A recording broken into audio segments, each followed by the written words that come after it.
Hi there.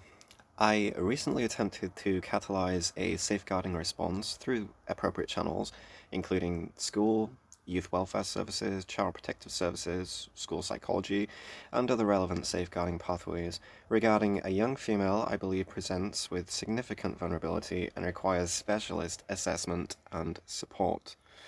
My concern was not based on a single event or isolated observation. It was based on a cumulative pattern of reported information spanning multiple domains, including safeguarding concerns, exposure to high-risk adult environments, substance-related concerns, sexual risk indicators, psychological distress, social vulnerability, and significant changes in behavior and identity. The purpose of my referrals was not to make a final determination myself, but to request that the appropriate professionals with legal authority, specialist training, clinical authority, and/or investigative capability conduct a multidisciplinary safeguarding assessment. However, this did not occur. I attempted to provide the relevant information through the appropriate channels, including the contextual background, timeline, behavioral changes, and the reason why I believe specialist review was necessary. However, despite raising these concerns, I have not seen a coordinated safeguarding response or multidisciplinary assessment take place. The matter was also brought to law enforcement attention, with the intention that the relevant authorities could evaluate the information, determine whether any offences or safeguarding issues required investigation, and take whatever action they considered appropriate. At this stage, those pathways have not resulted in the intervention or assessment I believe is critical. What follows is the reasoning behind my concerns, the cumulative data points, the patterns I observed, and why I believe the situation warranted specialist safeguarding review, rather than being assessed as isolated incidents. Before I go through the underlying observations and the analytical model, I want to establish the context of why this referral was made and why I believe a specialist safeguarding assessment is critical. My concern was not raised through a single channel or based on a single event. The concerns were escalated through the appropriate safeguarding pathways, including the school, the KJ and Kinderschutz services, the Schulpsychology, support structures, and so on. The recommendation was for a specialist safeguarding assessment and, given the complexity and number of domains involved, a multidisciplinary review involving professionals with expertise in child protection, sexual exploitation, trauma, and adolescent vulnerability. The reason for requesting multidisciplinary approach was that the situation appeared to involve multiple interacting domains rather than one isolated issue. The concerns involved developmental vulnerability, trauma history, familial instability, substance exposure, adult environments, coercive peer dynamics, sexual risk, and significant behavioral and identity changes. Because these factors span different areas of a young female's life, no single professional or institution may have access to the complete picture and may only see fragments. However, despite these referrals and disclosures, there has been no meaningful convergence of information, no coordinated assessment, and no intervention that addresses the overall pattern of concern. Each pathway appears to have reached a point where no further action was taken. The Wiener Polizei were also provided with the relevant information and context. The information included the key safeguarding concerns, the wider pattern, and the reasons why specialist assessment is required. However, no formal case progression occurred, and that pathway also reached a dead end through minimization, reframing, and instrumentalization of the age of consent, the Schutzalter being 14, in order to rationalize the observed criminal activity surrounding this young female. The purpose of this presentation is therefore not to replace the role of safeguarding professionals or investigative authorities. It is to explain why I considered this situation to require specialist review in the first place. Furthermore, this is still actively occurring, and I believe that this young individual is at critical risk. The central issue is that the concerns cannot be understood by looking at isolated fragments. The purpose of this model is to examine the chronology the accumulation of vulnerabilities, the progression of risk indicators, and the interaction between different domains of the young female's life. I will now go through the data model chronologically. This is a compressed version. The actual model is overwhelmingly comprehensive. However, you will still be able to discern the identified vulnerabilities, the environmental factors, the behavioral changes, the reported indicators of exploitation risk, the psychological patterns observed, and why, when considered cumulatively, that is together, they warrant urgent, multidisciplinary safeguarding assessment. I am now going to present a cumulative pattern assessment model based on data points 1 through to 23. Domain, presence of grooming trajectory, probability weighting, critical. Rationale from cumulative dataset. Model contains sequential progression, early vulnerability, adult environmental exposure, normalization of adult attention, substance use, gift/resources, sexualization and increased dependency, resistance to outside intervention. Therefore, the overall pattern resembles a grooming trajectory. Structure. Domain. Likelihood of sexual exploitation occurring, probability weighting, critical. The dataset contains repeated indicators associated with exploitation models, minor status, adult sexual access, substances, exchange dynamics/financial resource incentives, elder males, private locations, and sexual activity linked with material benefit and direct payment. Domain. Likelihood of transactional sexual dynamics, probability weighting, critical. The model repeatedly contains exchanges involving alcohol, money, gifts, international travel, appearance-related spending, and sexual access. The reported pattern is strongly consistent with transactionalization. Domain. Likelihood of coercive control dynamics. Probability weighting, very high. Multiple dependency systems appear. Adult environment, substances, peer relationships, identity investment, and emotional instability around leaving or challenging the system. Domain. Likelihood of peer-facilitated grooming dynamics. Probability weighting, critical. Female B appears within the model to function as a major influence pathway. This involves emotional dependency, a reality testing role, access pathway, normalization of risk, and discouragement of alternative interpretations.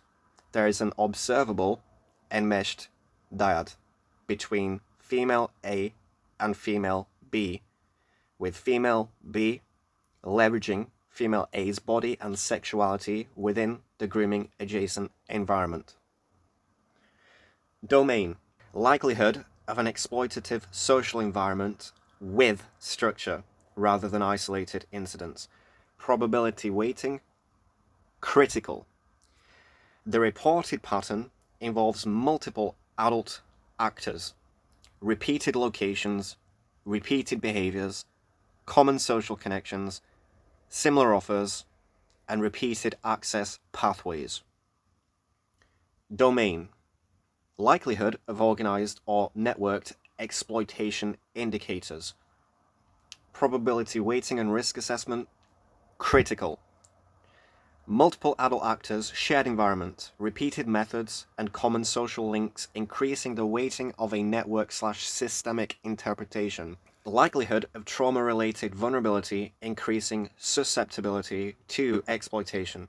Probability weighting risk assessment, critical. The model includes childhood trauma, unstable caregiving, emotional neglect, isolation, substance use, and attachment disruption as vulnerability factors. Domain. Likelihood of impaired risk recognition/normalization. Probability weighting risk assessment, critical. The dataset contains repeated examples where high-risk situations are reframed as normal, chosen, empowering, or misunderstood by outsiders. Likelihood of identity becoming tied to the environment and consolidated thereafter. Probability weighting risk assessment, very high. The model contains apparent identity transformation after immersion.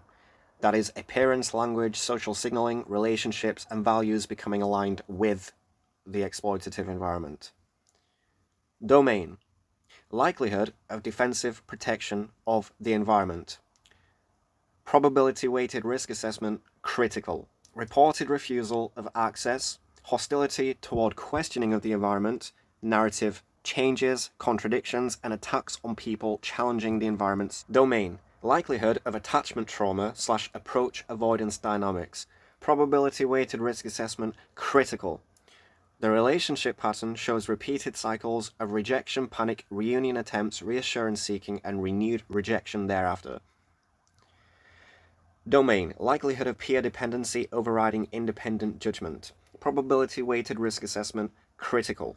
Female A reportedly relies heavily on female B for interpretation of events, despite female B being embedded within the same exploitative environment, wherein which she is actively leveraging female A and displacing all sexual risk onto female A. Likelihood of compartmentalization and psychological splitting, that is, psyche splitting and fragmentation. Probability weighted risk assessment, critical. The dataset contains contradictory narratives, with the female quoted as saying, "I am unsafe" versus "everything is fine," "I am not okay," "I am okay," "I am not happy," "I am happy," "these people are dangerous," "I like these people," "leave me alone," "help me," versus repeated contact seeking, followed by aggressive devaluation. Domain, likelihood that multiple domains are connected rather than independent. Risk assessment, critical. The same themes appear across home, school, peer relationships, and adult social environments. These include older individuals, boundary collapse, sexualization, poor protection, and vulnerability exploitation. The overall integrated model shows a vulnerability pathway, beginning with childhood sexual trauma, unstable attachment / protection, emotional isolation, alcohol as regulation / social mechanism, and dependency on external validation. Environmental pathway, adult social environment, normalization of older adult male attention, access to substances / resources / status, sexualization, transactionalization, and increased dependency. Social control pathway, peer dependency, alternative interpretations rejected, outside concerns framed as attacks, environment is defended, leaving environment becomes psychologically threatening. And lastly, here is the highest probability overall interpretation of this comprehensive data set. Based purely on the supplied data, hypothesis A, isolated risky behavior by an otherwise protected young person. Weight, extreme low. Hypothesis B, poor choices without wider influence. Weight, low to moderate. Hypothesis C, vulnerable young person embedded in a harmful adult environment. Probabilistic weight, extremely high. Hypothesis D, grooming trajectory occurring. Probabilistic weight, very high. Hypothesis E, sexual exploitation dynamics occurring. Likelihood, critical. Hypothesis F, peer-facilitated exploitation / grooming dynamics. Likelihood, critical. Last hypothesis, wider exploitative network and environment with structure, that is, organized sexual exploitation. including child prostitution and sex trafficking. Probabilistically weighted likelihood, critical. And so when weighting all of these models cumulatively, the likelihood of this young female being sexually exploited is extremely high. The likelihood that this is organized systemic exploitation with structure is critical. Critical. And lastly, just to present some incidents to you in isolation, 15-year-old female supplied with a controlled substance, cocaine, within an adult social environment. 16-year-old female taken on shopping sprees by adult men associated with the same environment, upon which she has bought lingerie, stiletto shoes, jewelry, and has her hair and nails paid for. 16-year-old female is offered breast implants and cosmetic surgeries. This same female is taken to hotel rooms with multiple men for group sex, after which she is paid directly in currency. The female has been offered international travel between Vienna International Airport and Belgrade International Airport by multiple adult men, all associated with the same environment. One of these men is quoted as saying that he wishes to fly this female to Serbia to have sex with his entire village and his own father.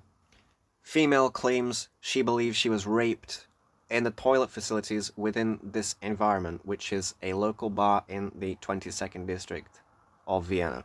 Female is quoted as saying she had to have sex with the bartenders at this bar because she does not have money to pay for her drinks. Female has been drinking at this bar since age 15. Female is provided alcohol gratis with the expectation she will repay the bartenders for the provision of strong alcohol by engaging sexually with them afterwards. Most of the sexual activity between this young female and the adult men involved occurs when the young female is intoxicated on strong alcohol or controlled substances provided to her by the men who thereafter engage sexually with her. This female states that she was sexually abused age 10.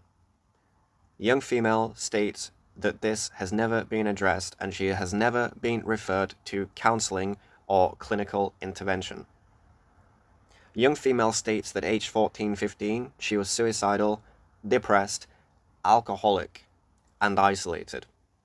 Age 17, this female claims once again suicide ideation and that she is alcoholic. Between ages 14 to 17, the female has shown extreme alcohol dependency. This young female claims sibling perpetrated domestic abuse, including glass being thrown at her, which cut her feet severely. This female claims that she cannot speak to her mother because she is emotionally unavailable, therefore she spends most of her time sleeping at her grandmother's residence for emotional regulation and environmental stability. This young female claims that her only female peer is not a good person, but she needs her. Without her, she will have nothing. She cannot survive. She needs her in the social environment, she needs her at school, and that she is completely isolated to female B at school. Claiming female B is coercive, exploitative, she is not a good person, but I need her. Once I graduate school, I will be free, and I can follow my own path. Female states that her mother, brother, auntie, grandmother, and boyfriend claim her current stepfather has sexual designs on her. And this is a female who was already sexually abused by her mother's previous partner. So we can see her mother has multiple men that she introduces into the life of this young female, and there is a recurring theme. These men appear to be sexually attracted to her. Female claims at school she is bullied. Other students spit on her. There are rumors circulating about her sleeping with the adult male teachers. Female claims she cannot make connections with her female peers because female B, her coercive friend, does not like female A to establish connections with other females. This reveals social monopolization and isolation and coercion. Female states, I was taken to a hotel with multiple men for group sex. They paid me afterwards. Female later reframed this as being simply her kink. Female consistently insists that she has changed and she is a different person now. She aligns with the environment and has curated her identity around the environment. Female claims she wants to be a stripper, she wants to be a prostitute, and that predatory men deserve her. While I appreciate that it is extremely unorthodox to be presenting all of this information publicly, it is because every available channel, the police, the KJH, Kinderschutz, child and youth welfare, all safeguarding framework, has failed to assess any of this information. Legally and ethically, it is extremely problematic for me to be disclosing this information publicly. However, it is my belief that the outcome would be considerably worse for the victims if I do nothing. I have attempted to raise concerns through the appropriate channels. I had done everything correctly, both legally and ethically, and yet at every step of the way I encountered severe systemic and institutional failings. Please refer to my other videos about the Wiener Polizei, that is the Viennese police, and their handling of this situation, to understand why I personally feel I have no other option but to disclose all of this information publicly. Thank you very much for your attention.